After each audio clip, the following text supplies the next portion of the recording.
Hi, my name is Al Green. Not that one, but the struggling guy who was in the music industry for years trying to sell talent and songs to agents. The agents befriended me and taught me techniques that I want to pass on to you through my program, which is called You Can Talk, You Can Sell. Anyone who has ever taken this program has excelled in selling and either risen to the top of their company, their team, or the top of their field.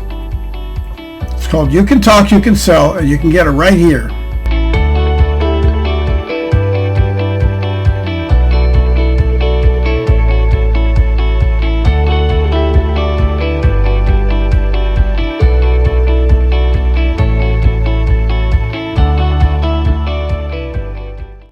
Hi, Alfred Green here. You can talk, you can sell. Has this ever happened to you when you were buying something? You're perusing something, you're thinking about it, and you talk to a sales representative. And as you are telling them what you're looking for, they take into consideration what you're doing. They ask you a couple questions. Then they look at their sheet or they look at their computer. It could be as simple as this. You're looking at your sheet and you're going, wow, look at this here. Now, I just figured this out for you. I didn't know this. I don't think this is something I can do, and I definitely can't do it for everybody, but it seems to fit based on the address that you gave me, or based on the type of product that you want, or the type of color, or whatever it is. It's the aha method. It's like saying, aha, look what I found. This is something new. I didn't expect this, but watch it because I'm not sure I can do it. You hear car salesmen do things like that all the time, which is a lot of times you got to watch that because it is a technique. And when you get to know what the techniques are, you can see through them rather quickly. And sometimes customers can too. So this is something you have to use wisely and use it with complete sincerity. When I used to carry around a laptop and I would talk to customers who would either come into my office or I was at their office, and I would look up things. Sometimes I would bring a trainee with me, the person I was coaching, and I would pick up my screen, keep it from the eyes of the customer, show it to the guy next to me and say, look at this. And he'd go, whoa. Now that kind of a reaction is the aha, because the customer is going to go, what? What do you see? Tell me, right? You're actually kind of drawing them in. So basically, since this person I was coaching got this, he said to me, after he looked at it, he goes, can you do that? And I said, well, I don't know. Let's give it a try. And the customer got completely enthusiastic because they didn't know what we were looking at. It got them the idea to come forward and start asking us questions, which meant that they were more interested. By them asking us more questions, we gave them answers that we thought would satisfy them. And then in the case of that particular incident, it was about pricing.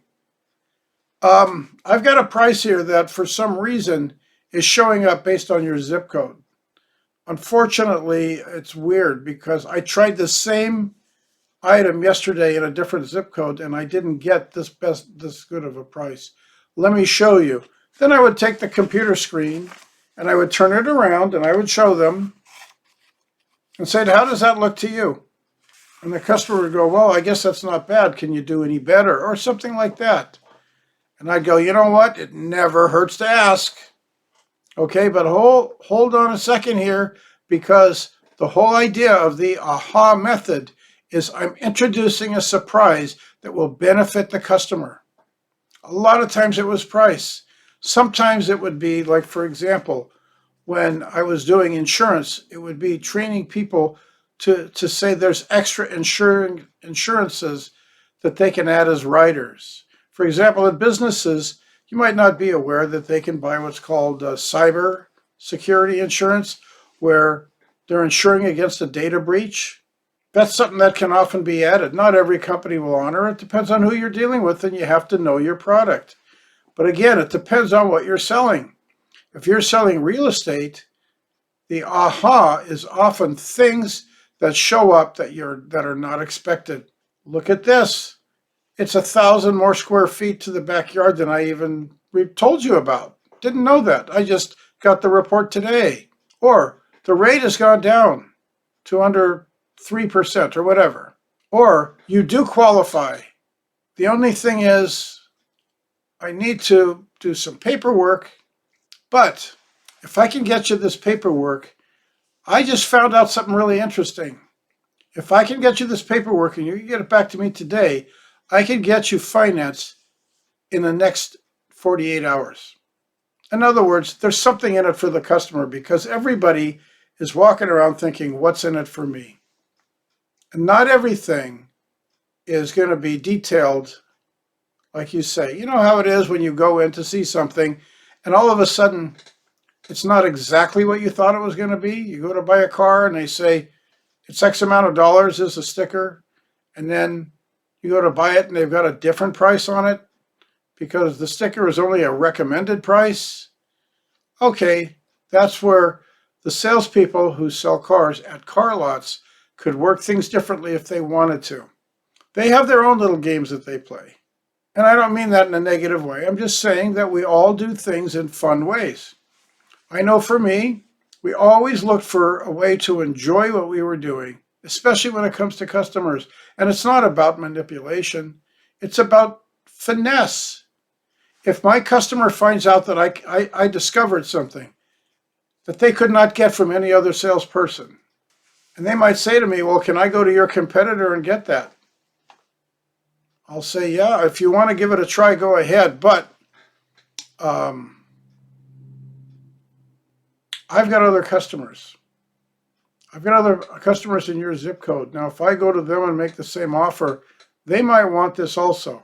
I don't like the idea of what's called the takeaway, but I do like the idea of inspiring a person to take action. People don't like losing, and you don't want to use that as a game because if you target the customer too much, they're going to know, and their skeptical mind is going to kick in before you know it. But what they're not expecting is the surprises that you find. A person comes in and they want to buy, let's say, a particular piece of equipment for a company. Oh my God, we don't have any in stock, but we just had one returned to us that never even got installed. It's literally brand new.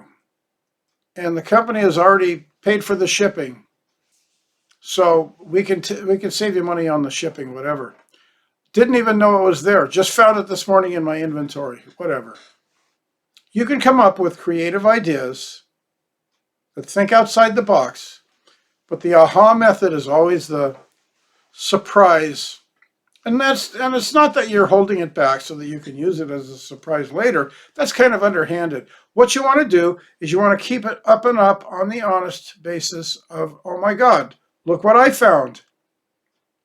You may not realize this, but not every address in your community can get this deal. For some reason, your address is targeted. Maybe the person who lived at your address before you had a disability and they've qualified for something based on the address. Or maybe the person who sold you your house added this in as a way for the salesperson, the real estate person, to offer it to you as an incentive. But there's 1,000 ways. Just remember, there's always 1,000 answers to every question.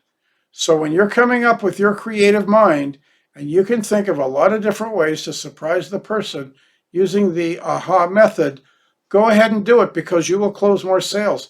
More people will be attracted to talking to you and wanting to talk to you. And I'm not trying to pit people against each other, but it's nothing wrong with saying, you can't get this if you call my business partner over here.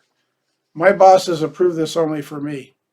It's perfectly okay to say something like that. Whatever it takes. Just remember, you have a world of capability, and those are the kind of things that you can learn with you can talk, you can sell. So if you stay with me and study the course, you will see many, many more ideas that will help you be different, and the customers will see you as someone special, and they will appreciate you. Get used to hearing a lot of thank yous when you get off the phone or you walk away from an office. Get used to people calling you back, asking you if you're coming back. That happens too. Because when you work as a consultant, you're almost as if you're their professional friend because you are their representative. They don't own you and you don't own them, but they do feel important if you work it right. Feeling important is the most necessitating need that we all grow up learning to do. We all grow up learning to be important. We want to be important. We want to make a difference to somebody, even if it's just the sales guy that showed up, okay? So we'll get to work on this and there'll be more. You'll be able to get it all right here. I will see you next time.